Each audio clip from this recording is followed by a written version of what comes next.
নমস্কার, কেমন আছেন সবাই?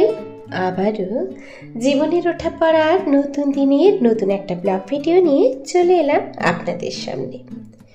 গোয়াতে থেকেও এবারে শিবরাত্রি কিভাবে পালন করলাম চলুন আপনাদের সাথে একটু শেয়ার করি। দেখতে থাকুন, সঙ্গে থাকুন। আশা করছি আজকের ভিডিওটাও একটু হলেও আপনাদের ভালো লাগবে। আজকের দিনটা রবিবার মানেই আরও বেশি কাজের ব্যস্ততা। রবিবার মানেই একটু অন্য দিনের থেকে আলাদা, তাই না? আমার কাছে কিন্তু এমনটাই। আসলেই রবিবার দিন সবার ছুটি থাকে, সবাই ঘরে থাকে, কিন্তু তাহলেও রবিবার দিনটা যেন একটু আলাদা মনে হয় আমার কাছে, কারণ কাজগুলো একটু বেশি করা হয়। আর তাছাড়া রবিবার দিন আমার মতো করে একটুখানি নিজের মতো করে ঘুম থেকে উঠি। আজকে দেখে বুঝতেই পাচ্ছেন একটু দেরিতেই ঘুম থেকে উঠেছি, আর উঠে কিন্তু আমি ঘরদোর সমস্ত পরিষ্কার করে নিয়েছি। তবে আজকে একটু হাত পা ধুয়ে জামা কাপড় চেঞ্জ করে নিয়েছি, কারণ আজকে যেহেতু মাথায় স্নান করব, একটু দেরি করে করব আর কি। আপনাদের দাদার পুজো টুজো হয়ে যাওয়ার পরে একটু পরে আমি স্নান টান করবো মাথায় আর কি। কারণ মাথায় একদম সকালবেলা স্নান করলে না ঠান্ডা লেগে যায়, এমনিতেই তো ঠান্ডা লেগেই আছে, গলার অবস্থা ভীষণভাবে খারাপ। তো চলুন, এখানে ভাবলাম যে আজকে কিন্তু একটু বেলকুনিটা পরিষ্কার করে দিই, কারণ এদিক ওদিকের যে কাজগুলো টুকটাক সেটা কিন্তু রবিবার দিনই একটু বেশি করা হয়। বললাম আমার কাছে রবিবারটা একটু আলাদা, কারণ একটুখানি কাজগুলোও বেশি করা হয়, আর তার সাথে সবাই বাড়িতে থাকে, একটু হই হইটাও হয় আর কি। সবার সাথে মিলে মিশে একসাথে মানে একাকার হয়ে যায় রবিবার দিনটা। তবে হ্যাঁ, রবিবার দিন কিছু খাবার দাবারও নতুনত্ব দেখা যায়, বা রান্নাও বিভিন্ন রকম আলাদা আলাদাভাবে করা হয়, কিন্তু আজকে কিন্তু সেরকম রান্নার আর আড়ম্বর নেই, কারণ আজকে যেহেতু উপোস, তার জন্য আজকে তো অন্য কিছু করবই না, একদম সিম্পল রান্না করব। আর ছেলেরা আজকে ঘুম থেকে উঠেই বলে দিয়েছে কি ওদের খেতে ইচ্ছে করছে। যাই হোক, যখনই বলেছি যে আজকে এটা ওটা কিছু হবে না, তখনই ওরা কিন্তু ওদের কি দরকার সেটা বলে দিয়েছে। যাই হোক, এদিকে বেলকনি টেলকনি পরিষ্কার করে আমি কিন্তু চলে এসেছি একেবারে আমার মতো করে পুজো করতে। আসলেই আমরা কিন্তু এখন 1 বছর কোনো নিয়ম করে পুজো পাঠ করতে পারবো না, সেটা হয়তো অনেকেই জানেন, তবু যারা জানেন না তাদের জন্য বলে দিলাম আর কি। মোটামুটি যেমনভাবে ঘরে পুজো দিই সেই রকমভাবেই কিন্তু আমি পুজো করে নিচ্ছি। যেহেতু শিবরাত্রির দিন, ওর জন্য একটা শাড়ি পরলাম, আর কিছুই না। আর এমনি যে ঠাকুরকে অনেক রকম ফল দিয়ে সেই সব দিয়ে যে স্নান করানো, ফল দেওয়া, সেই সমস্ত জিনিসগুলো আমি কিন্তু করছি না। আমি সাধারণ সাদামাটাভাবে যেমন করে ঘর দুয়ারে পুজো করা হয় সাধারণ নিয়মে প্রত্যেক দিনের যে নিত্য পূজা সেটাই করে নিচ্ছি আর কি। আর শিবরাত্রি কিন্তু সন্ধেবেলা পড়েছিল, কিন্তু আমি কিন্তু সেরকম কিছুই করিনি, যেহেতু এই বছরটা সেরকম কিছুই করা যাবে না। তো আজকে এই যে ঘরদোর পরিষ্কার করে না, এটা আর পাতা হয়নি, এটা মাঝে মাঝেই আমার ওই রকম করেই তোলা থাকে, পাতা হয় না। আসলে সকালের বাসি কাজগুলো খুব চটজলদি করি, তো তার জন্য আর কি স্নান টান করে তারপরে ফ্রেশ ট্রেশ হয়েই দেখি এটা পাতি আর কি।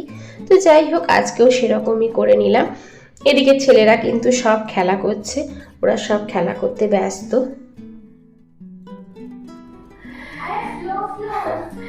মাঝে মাঝে এরকম শাড়ি কিন্তু পরাই যায়, তাই না?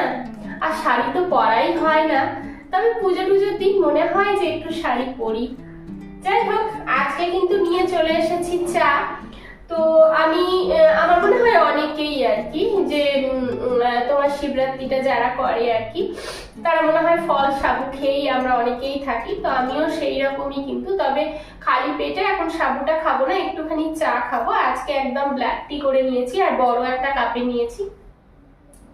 একটুখানি প্রসাদ খেয়ে জল খেলাম, আর তারপরে এখন একটুখানি চা খাবো, একটু বসবো, একটু কথা বলি ভাবলাম।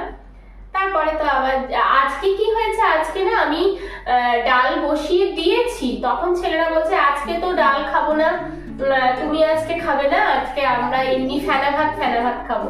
তাই বলে আমার তো ডাল হয়েই গেছে, প্রায় হয়ে গেছিল। যাই হোক, ডালটা রাত্রের জন্য রেখে দেবো, ওদের জন্য আজকে ফেনা ভাত, একটু কিছু ভাজা, একটু কিছু সেদ্ধ, এইসবই করবো এই আর কি। ওই জন্য আজকে রান্নার তাড়া নেই।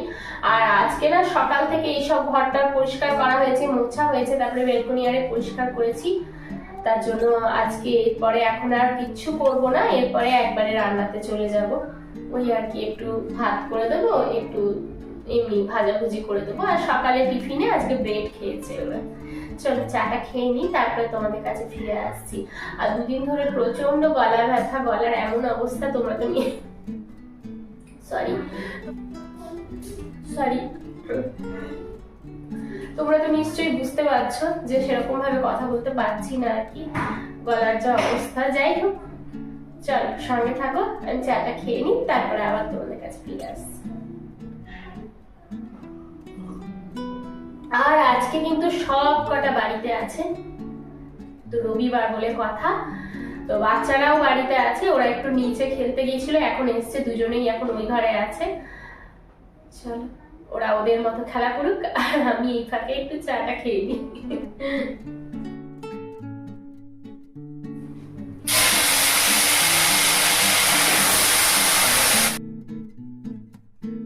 আমাদের ঘরে শিম আর বিনস এই দুটো ভীষণভাবে খাওয়া হয়। ওই দুটো একটুখানি জলে ভাপিয়ে নিয়েছি, আর তারপরে হালকা একটু তেল দিয়ে ভেজে দিচ্ছি।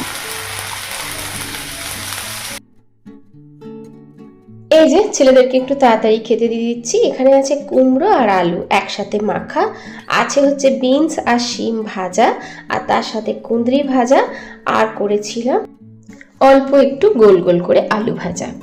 ব্যাস এই দিয়েই কিন্তু ওরা আজকে খেয়েছে, আর বিশ্বাস করবেন না ভীষণ তৃপ্তি করে খেয়েছে। হ্যাঁ অবশ্য এর সাথে অল্প একটু পাঁপড় ভাজা আর অল্প একটু ঘিও ছিল। বসে গেছি সাবু মাখবো বলে। আসলেই তোমরা তো জানো যে আমাদের এখন কিন্তু 1 বছর সেরকম ভাবে কোনো পুজো বা কোনো মন্দিরে যাওয়া সেসব করতে নেই, তাই যেমন ঘরোয়া ভাবে ঘরোয়া ঠাকুরকে পুজো করি ঠিক সেরকমই পুজো কিন্তু আমি করেছি।